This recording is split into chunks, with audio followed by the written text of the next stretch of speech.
바랍니다. 할렐루야. 우리 하나님 말씀 이제 같이 보겠습니다. 고린도전서 10장 13절입니다. 고린도전서 10장 13절입니다.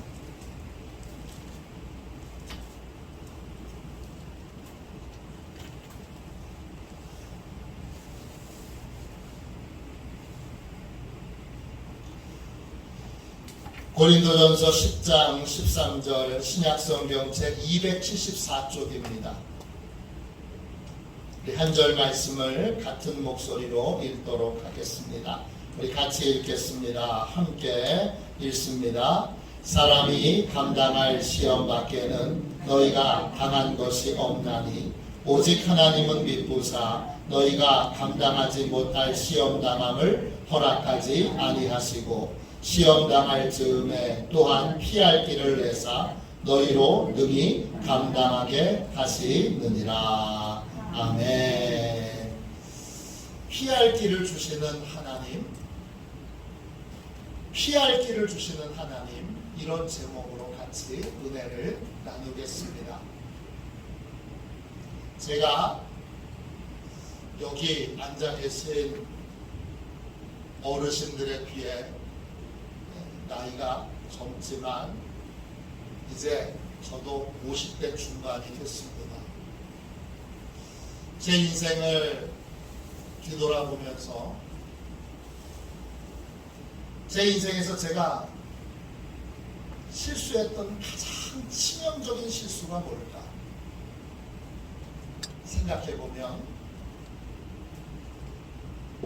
저는 어느 순간 앞으로 다시는 어려움이 없겠지?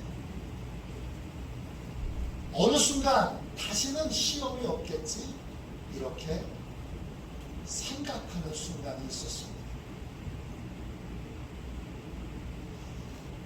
목회를 하면서 부목사였을 때는 반동 목회만 하면, 교회를 개척했을 때 상가에서 교회 생활을 할 때에는 교회만 지으면, 큰 교회에 부임했을 때는 또 이러면 다시는 어려움이 없겠지, 다시는 시험이 없겠지, 이렇게 예상했습니다. 그런데 성경에서 하나님은 한 번도 어느 순간에도 우리에게 다시는 시험이 없을 거라고 그렇게 약속하신 적이 없습니다. 아이가 소망하는 대학에만 입학하면, 또 원하던 직장에만 가면, 바라던 사람과 결혼을 하면, 원하던 자격증을 따면, 원하는 집을 사면 다시는 어려움이 없겠지, 이렇게 예상하는 것은 어리석고 미련한 생각입니다. 이런 생각이 우리의 인생을 한순간에 곤두박질 치게 만듭니다. 오늘 그런 생각을 여러분의 생각에서 영원히 지우시기를 주님의 이름으로 축원합니다. 고린도전서 10장 13절 말씀을 다시 보십시오. 사람이 감당할 시험 밖에는 너희가 당한 것이 없나니 오직 하나님은 미쁘사 너희가 감당하지 못할 시험 당함을 허락하지 아니하시고 시험 당할 즈음에 또한 피할 길을 내사 너희로 능히 감당하게 하시느니라. 하나님은 어떤 순간에도 다시는 시험이 없을 거야. 요즘 젊은 청년들이 얘기하는 것처럼 너희들 앞으로 꽃길만 걸을 거야, 그렇게 약속하신 적이 없습니다. 시험이라고 하는 말은 헬라말로 하이라스모스입니다. 두 가지의 큰 뜻으로 정리할 수 있는데, 하나는 유혹이라는 뜻이 있고 또 하나는 고난이라는 뜻이 있습니다.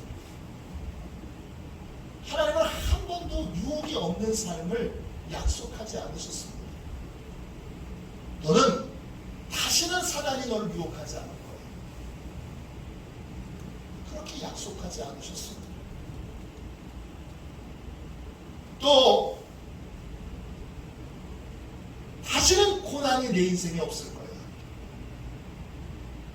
그런 식으로도 약속하지 않으셨습니다. 유혹과 고난은 누구나 예외 없이 공평하게 찾아옵니다. 예수 믿는 사람에게도 예수 믿지 않는 사람에게도 찾아옵니다. 유혹과 고난은 예상치 못한 순간에 찾아옵니다.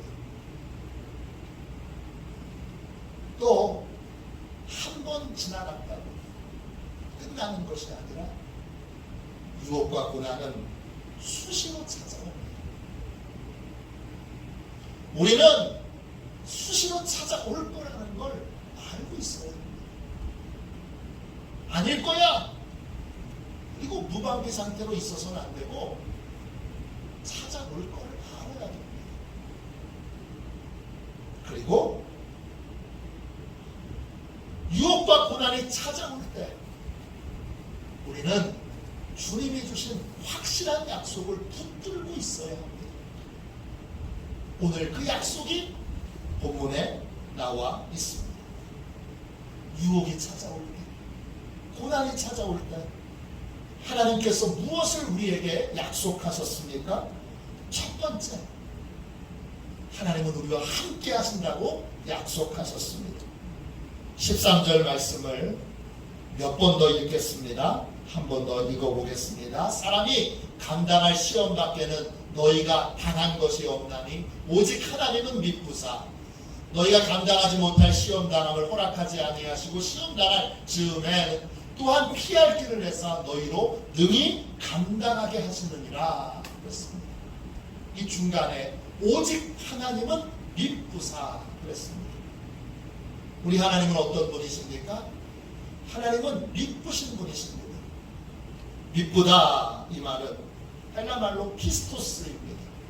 뜻은 신실하다, 믿음직하다, 확신을 준다 이런 뜻입니다. 하나님께서는 사단의 유혹이 있을 때 우리를 떠나지도 버리지도 않으시고 우리와 함께 하십니다. 우리는 유혹이 찾아올 때 우리와 함께 하시는 그 하나님을 바라보아야 합니다. 보디발의 아내가 요셉을 유혹했을 때 요셉은 지금 자신과 함께하는 하나님을 바라보고 있었습니다. 하나님이 보고 계시는데 하나님이 지금 나와 함께 계시는데 내가 어떻게 유혹에 넘어가겠습니까? 그는 하나님이 주시는 힘으로 유혹을 거절할 수 있었습니다.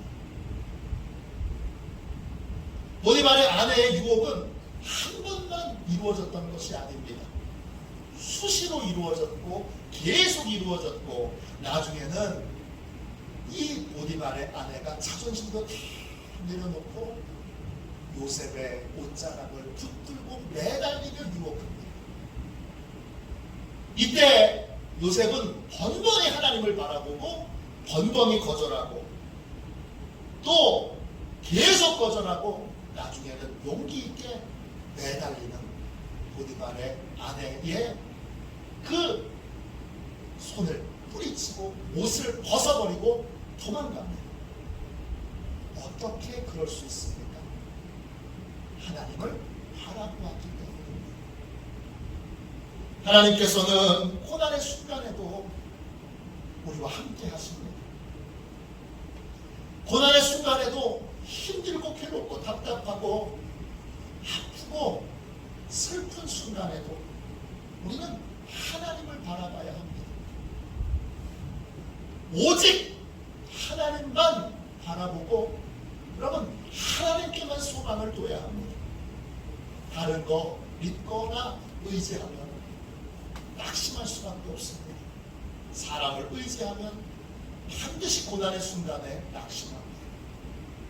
환경을 의지해도 돈을 의지해도 반드시 낙심합니다. 다른 것은 내 고난을 이기는데 아무런 도움이 되지 않습니다. 오직 하나님만 믿으십니다. 그러므로 하나님만 믿고 하나님만 바라보고 하나님의 인도함만을 받아야 합니다. 열왕기상 17장에 엘리야가 나옵니다. 가뭄이 들었습니다.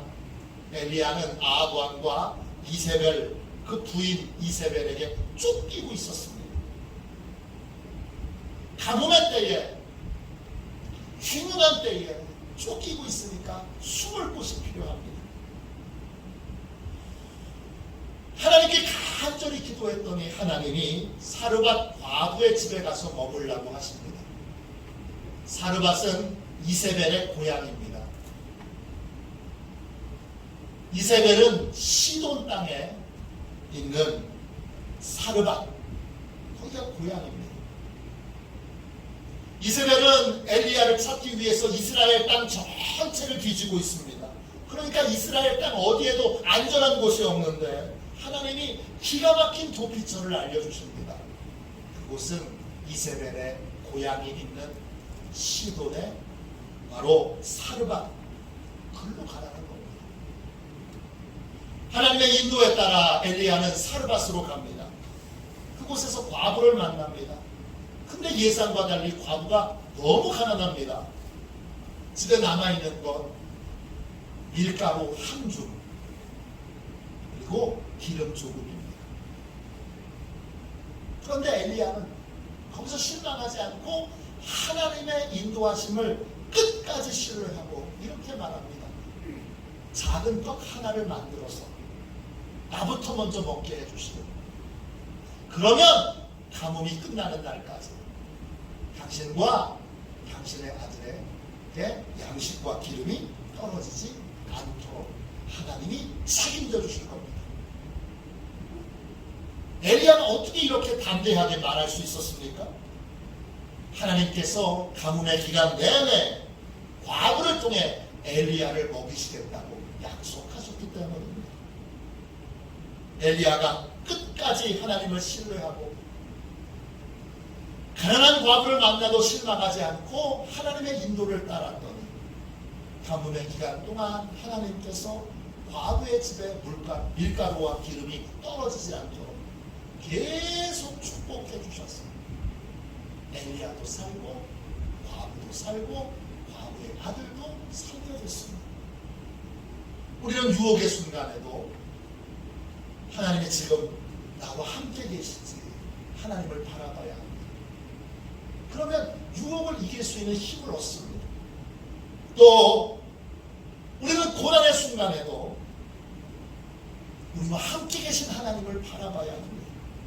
하나님만을 의지하고 하나님께 소망을 둘 때 하나님이 고난을 넉넉하게 이길 수 있는 길로 우리를 인도해 가십니다. 두 번째, 유혹과 고난의 순간에 하나님은 무엇을 우리에게 약속하셨습니까? 감당할 수 있는 유혹과 고난만 주신다고 약속하셨습니다. 여러분, 고린도전서 10장 13절 한 번 더 읽겠습니다. 사람이 감당할 시험 밖에는 너희가 당한 것이 없나니 오직 하나님은 믿부사 너희가 감당하지 못할 시험 당함을 허락하지 아니하시고 시험 당할 즈음에 또한 피할 길을 내사 너희로 능히 감당하게 하시느니라 그랬습니다. 하나님은 분명하게 약속하셨습니다.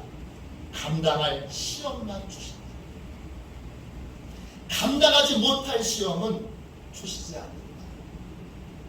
분명히 약속하셨습니다. 우리는 이 약속을 믿으면 어떤 유혹도 능히 이길 수 있고 어떤 시험도 어떤 고난도 능히 극복할 수 있음을 믿게 됩니다. 감당한다 이 말은 헬라말로 람바노입니다. 그것은 붙잡다, 통제하다 이런 뜻입니다. 하나님의 약속을 믿는다면 어떤 유혹도 능히 이길 수 있습니다. 어떤 고난도 능히 통제하고 능히 극복할 수 있습니다. 하나님이 분명하게 확실하게 감당할 수 있는 시험만 주시고 감당할 수 없는 시험은 주시지 않겠다고 약속하셨기에 우리는 이 약속을 온전히 붙들어야 합니다. 이 약속을 붙들면 우리의 삶이 달라지게 되는데 어떻게 달라지느냐? 핑계를 하지 않는, 변명하지 않는 삶을 살 수 있게 됩니다. 유혹 때문에 안 됐어요. 고난 때문에 넘어졌어요. 유혹과 고난을 핑계 삼지 않는 삶을 살게 됩니다. 뭘 해도 안 되는 사람이 있습니다. 그 사람의 분명한 특징은 이 사람은 늘 핑계를 대는데 달인입니다. 늦어도 수많은 핑계를 댈 수 있습니다. 이런 분들은 일을 해보기도 전에 실패할 수밖에 없는 핑계를 만들고 있습니다. 갖고 있습니다. 이런 사람들은 유혹이 너무 강해서 죄를 지을 수밖에 없었습니다. 그렇게 말합니다. 또 이런 사람들은 고난이 너무 강해서 믿음을 포기할 수밖에 없었다고 그렇게 말합니다. 그러나 하나님의 신실하신 약속을 믿는다면 우리는 어떤 변명도 어떤 핑계도 될 수 없습니다. 하나님께서 감당할 수 있는 시험만 주신다고 약속하셨기 때문입니다. 이 약속을 온전히 믿는다면 우리는 변명하고 핑계대는 삶을 끝내줄 수 있습니다. 새로운 인생은 다른 것에서 시작되는 게 아닙니다. 내가 붙들고 있던 변명과 핑계를 버릴 때, 내려놓을 때에만 새로운 인생이 시작될 수 있습니다. 신인철 작가가 쓴 책 핑계, 당신이 날아오르지 못하는 이유, 이 책은 우리가 흔히 하는 핑계들을 나열하면서 이 핑계들을 버리고 새로운 인생을 산 사람들의 이야기를 소개하고 있습니다. 새로운 인생을 살려면 변명과 핑계를 버려야 합니다. 이것 때문에 안 됐어요. 유혹이 너무 강했어요. 고난이 너무 셌어요. 그래서 유혹에 넘어갔고 죄를 졌고 그래서 불순종만 할 수밖에 없었어요. 이 모든 핑계를 이제는 끝맺기로 결단해야 합니다. 미국 메이저리그의 전설적인 선수 세미 소사는 야구를 배우는 과정에서 집에서 어떤 지원도 받지 못했습니다. 그래서 늘 그는 이렇게 말했습니다. 우리 집은 나를 지원해 줄 만한 정신적, 물질적 바탕이 부족해. 나는 늘 집안의 지원을 받지 못해서 좋은 성적을 내지 못했어. 세미 소사는 야구를 하면서 좋은 성적을 내지 못했을 때는 항상 심한 핑계를 댔습니다. 그러나 그것을 온전히 버렸을 때 그는 홈런 신기록을 세우는 메이저리그를 대표하는 야구 선수가 될 수 있었습니다. KFC를 창업한 하랜드 샌더스, 우리 켄터키 프라이드 치킨집에 가면 서 계신 할아버지, 그분입니다. 이분은 65세에 돈도 잃고 건강도 잃고 가정도 잃고 빈털터리가 됐습니다. 그 65세에 새로운 사업을 시작하려고 드니까 주변에 있는 사람들이 이렇게 말렸습니다. 다 늙어서 무슨 고생이냐. 그냥 연금이나 받으면서 사는 편이 좋을 텐데. 그러나 샌더스는 이렇게 마음을 고쳐먹었습니다. 나이는 분명 65세지만 늙어서 움직이지 못하는 것은 아니지 않는가. 다시 시작하는 것과 나이는 아무 상관이 없다. 나이는 단지 시작하지 않기 위해 들먹이는 핑계일 뿐이니까. 그는 열정적으로 마지막이라고 생각하고 새로운 사업을 시작합니다. 10년 뒤 그가 74세가 됐을 때 미국에서만 600개의 점포를 가져 우리가 잘 아는 KFC의 회장이 되었습니다. 하나님은 분명하게 우리에게 감당할 수 있는 시험만 주신다고 약속하셨습니다. 우리는 하나님의 능력을 의지하여 어떤 유혹도 능히 이길 수 있고 어떤 고난도 능히 극복할 수 있습니다. 여기서부터 우리의 새로운 인생은 시작됩니다. 이것을 믿으면 유혹과 변명으로 유혹과 고난을 핑계 삼고 변명하는 그러한 삶에서 벗어날 수 있습니다. 어떤 유혹이 닥치더라도 어떤 고난이 닥치더라도 우리가 하나님을 바라보고 하나님의 인도를 따르면 반드시 이기고 극복할 수 있습니다. 세 번째, 유혹과 고난의 순간에 하나님께서 우리에게 무엇을 약속하셨습니까? 마지막 세 번째입니다. 우리가 유혹과 고난을 당할 때 피할 길을 주신다고 약속하셨습니다. 우리 고린도전서 10장 13절을 다시 읽겠습니다. 사람이 감당할 시험 밖에는 너희가 당한 것이 없나니 오직 하나님은 믿고사 너희가 감당하지 못할 시험 당함을 허락하지 아니하시고 시험 당할 즈음에 또한 피할 길을 내사 너희로 능히 감당하게 하시느니라. 하나님은 우리가 유혹을 당할 때, 우리가 고난을 닥칠 때, 우리에게 고난이 닥칠 때 우리에게 피할 길을 주신다고 약속하셨습니다. 피할 길을 주시는 건 하나님의 책임이고 그 피할 길을 선택하는 건 우리의 책임입니다. 유혹을 받는 순간에 하나님은 반드시 피할 길을 만들어 주십니다. 우리는 그 하나님이 만들어 주신 피할 길로 가야 합니다. 피할 길을 선택해야 합니다. 그러면 어떤 유혹도 이길 수 있습니다. 고난을 당할 때도 마찬가지입니다. 하나님은 반드시 피할 길을 만들어 주십니다. 우리는 그 길을 선택해야 합니다. 그리고 그 길로 가야 합니다. 그러면 어떤 고난도 능히 이길 수 있게 됩니다. 성경에 나오는 야곱은 쌍둥이 형 에서를 속이고 아버지에게 축복 기도를 받았습니다. 그 일로 마음이 상한 형 에서는 동생 야곱을 죽이려고 했습니다. 그래서 부모님이 야곱을 멀리 외삼촌 라반의 집에 보냈습니다.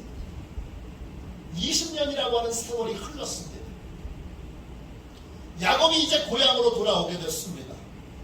이제는 형도 나를 용서하겠지 이렇게 기대하고 고향으로 돌아오는데 20년이 지났음에도 불구하고 형 에서는 여전히 원한을 품고 400명의 군사를 이끌고 야곱을 죽이려고 달려오고 있습니다. 심각한 문제는 이제 야곱은 혼자가 아닙니다. 지켜야 할 가족들이 있습니다. 아내도 있고 아직 베냐민이 태어나기 전이니까 11명의 아들들도 있습니다. 야곱은 부인도 자녀도 재산도 다 잃어버릴 위기에 처했습니다. 위기 앞에서 야곱은 밤을 새워 하나님과 씨름을 합니다. 씨름 도중에 하나님께서 야곱의 허벅지 관절을 치십니다.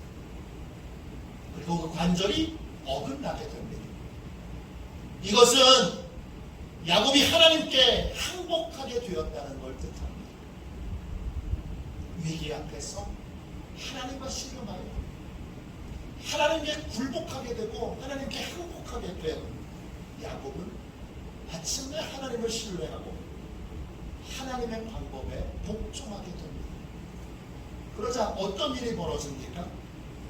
에서가 동생 야곱을 보자마자 자신이 가지고 있었던 증오와 미움이 싹 녹아지는 걸 경험하게 됩니다. 둘은 온전하게 화해하게 되었고 서로 얼싸안고 눈물을 흘리며 그렇게 서로를 축복하고 환영하고 용서하게 되었습니다. 고난 앞에서 하나님을 바라보고 하나님의 인도를 따랐더니 어떤 손해도 있지 않고 문제를 잘 해결할 수 있게 되었습니다. 모든 유혹 앞에 하나님은 반드시 피할 길을 만드십니다. 모든 고난 앞에 하나님은 반드시 피할 길을 만드십니다. 피할 길을 하나님이 만드시는 거고 피할 길을 선택하는 것은 우리의 몫입니다. 하나님이 만드신 피할 길을 택하고 하나님의 인도를 끝까지 따르면 우리는 어떤 유혹도 어떤 고난도 능히 이길 수 있게 됩니다. 1886년도 약사였던 존 함버튼이라고 하는 분이 신약을 개발하게 됐습니다.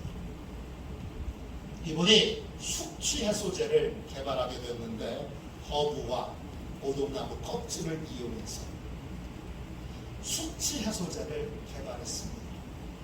그런데 연구를 거듭하면서 결국 약을 만들지 못하고 실패하게 됐습니다. 그는 자신이 개발했던 그 개발의 내용을 아서 그릭 캔들러라고 하는 분에게 돈을 받고 팔아넘기게 됩니다.